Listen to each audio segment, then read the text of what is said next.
80% এই জেলা সুন্দরবন 1900 বর্গ কিলোমিটার। এখানে আমাদের ইপিজেড, আমাদের মংলা বন্দর, আমাদের তাপ বিদ্যুৎ কেন্দ্র জাতীয় অর্থনীতিতে অবদান রাখে।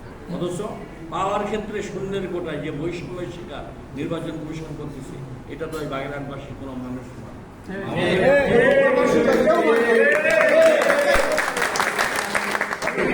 আমাদের এই যৌক্তিক আন্দোলনের সাথে সারা বাংলাদেশের গণতন্ত্রপ্রিয় মানুষ সবাই আমাদের সমর্থন।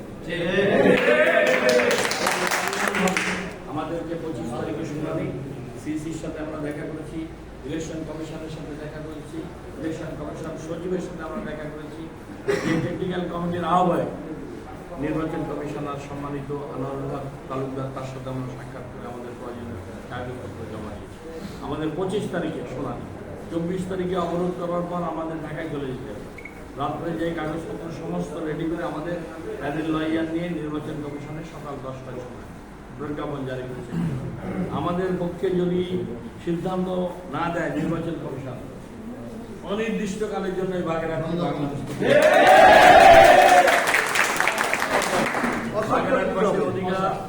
অধিকার প্রতিষ্ঠার সংগ্রামে বাগেরহাটের ন্যায্য অধিকার, এটা দাবি না। আমাদের 4টি সংসদীয় আসন 70 সাল থেকে বিদ্যমান। এই 4টি সংসদীয় আসনের ছক বরাদ্দ, উন্নয়ন বরাদ্দ, এগুলো কাটার কোনো এখতিয়ার নির্বাচন কমিশনের। সংসদীয় আসন 4টি যদি ফিরিয়ে না দেওয়া হয়, যা যা আন্দোলন করার প্রয়োজন, বাগেরহাটের প্রতিটি নেতা কর্মী, সাধারণ মানুষ রাজপথে নামে প্রয়োজনে জীবন উৎসর্গ করে এই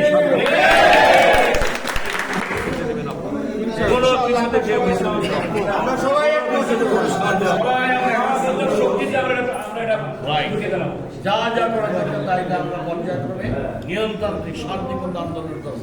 এই নির্বাচন কমিশন আমাদেরকে বাধ্য করছে রাজপথে আন্দোলন বেগবান করার জন্য। যদি নির্বাচন কমিশনের শুভবুদ্ধির উদয় না হয়, এই বাগেরহাটবাসীকে আন্দোলন সংগ্রামে ফেলে দিয়ে যে তীব্র থেকে তীব্রতর আন্দোলন ঘুরে আসবে, সে আন্দোলন ঠেকানোর কোনো সরকারের থাকবে। কিভাবে বাগেরহাটের বাসীর অধিকার আদায় করতে হয় সেটা বাগেরহাটবাসী জানে।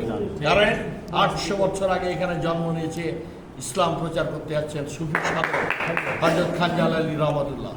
তার স্মৃতি জড়িত পণ্যভূমি হলো বাগেরহাট। এখানে বে অফ বেঙ্গল, আমাদের সমুদ্র সীমানা রয়েছে, সমুদ্রে প্রচুর আমাদের সম্পদ রয়েছে, আমাদের মৎস্য সম্পদ রয়েছে, কাঁকড়া সম্পদ রয়েছে, আমাদের বনজ সম্পদ রয়েছে, আমাদের পর্যটন রয়েছে, আমাদের মংলা বন্দরকে ঘিরে দ্বিতীয় সামুদ্রিক বন্দর জাতীয় অর্থনীতিতে গুরুত্বপূর্ণ ভূমিকা রাখছে। এখানে মেহনতি শ্রমজীবী মানুষ, তারা কাজ করে মাথার ঘাম পায়ে ফেলে তারা আজকে জীবিকা নির্বাহ করছে। আজকে ইপিজেডে হাজার হাজার শ্রমিকরা কাজ করছে। আমাদের মা বোনেরা জাতীয় অর্থনীতিতে গুরুত্বপূর্ণ অবদান রাখছে। এই মংলা বন্দর অঞ্চলকে ঘিরে যে এক্সপোর্ট প্রসেসিং জোন, আজকে তাপ বিদ্যুৎ কেন্দ্র, আজকে আমাদের সে শিল্প প্রতিষ্ঠান গড়ে উঠেছে। এগুলো হাজার হাজার শ্রমিকরা এরা পরিশ্রম করে জাতীয় অর্থনীতিতে বিদেশি ফরেন কারেন্সি তারা বাংলাদেশের জন্য আয় করে আনছে।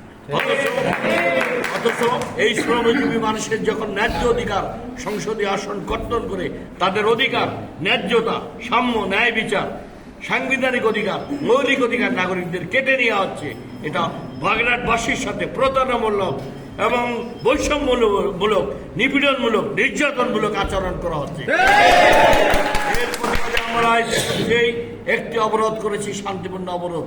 আপনারা দেখেছেন কাটাখালী সহ নোয়াপাড়ায় স্বতঃস্ফূর্ত জনতার অংশগ্রহণে হাজার হাজার মানুষ এই অবরোধকে শান্তিপূর্ণভাবে সফল করেছে।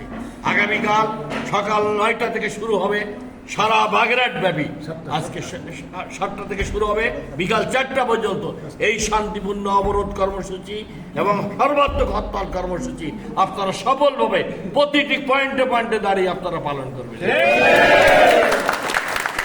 এই জন্য আমাদের যা যা করা প্রয়োজন শান্তিপূর্ণভাবে আমরা সাময়িক অসুবিধার জন্য জনগণের কাছে দুঃখ প্রকাশ করি।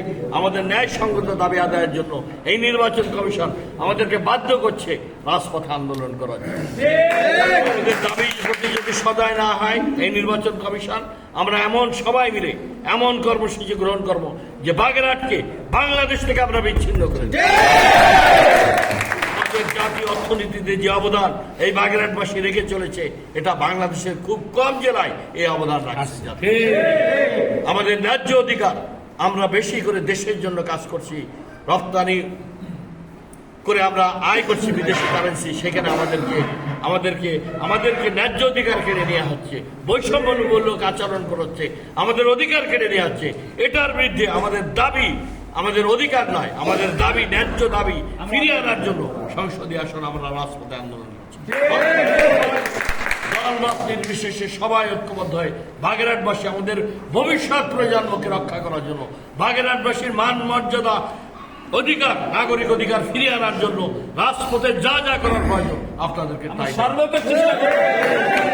এই জন্য আমার এখানে আসা।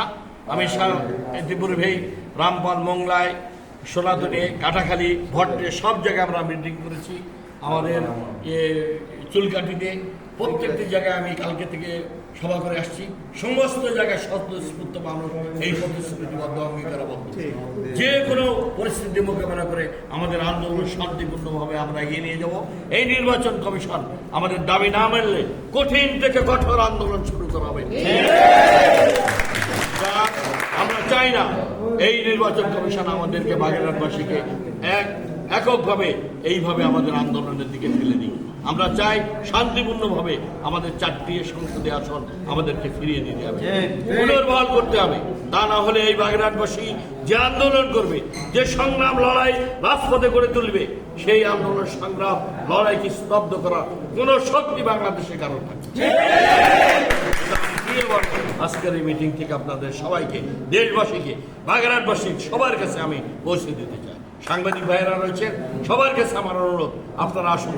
বিভিন্ন শ্রেণী পেশার প্রতিনিধিরা এখানে রয়েছেন, হ্যান্ডলিং শ্রমিক কর্মকর্তারা রয়েছেন, কর্মচারী রয়েছেন, সিবিআই নেতৃবৃন্দ রয়েছেন, মৎস্যবিক কর্মকর্তারা রয়েছেন। আপনারা সবাই ঐক্যবদ্ধ হয়ে বাগেরহাটবাসীর স্বার্থে, এই এলাকার মানুষের স্বার্থে আপনারা রাজপথে থাকবেন। আমাদের ন্যায্য দাবি, ন্যায্য অধিকার 4টি সংসদীয় আসন ফিরিয়ে আনার জন্য এই নির্বাচন কমিশনের কাছে আমরা দাবি করেছি। আমাদের অধিকার রক্ষার জন্য, এটা আমাদের অধিকার, এটা আমাদের ন্যায্য মৌলিক অধিকার, এটা ফিরিয়ে দিতে হবে। তার এই নির্বাচন কমিশনের বিরুদ্ধে যা যা করার প্রয়োজন সেই আন্দোলন আমরা রাজপথে বাগেরহাটে করব। এটি আমার উদাত্ত আহ্বান। আপনারা সেই জন্য সবাই ঐক্যবদ্ধ হয়ে রাজপথে অবস্থান গ্রহণ করবেন, এটি আমার।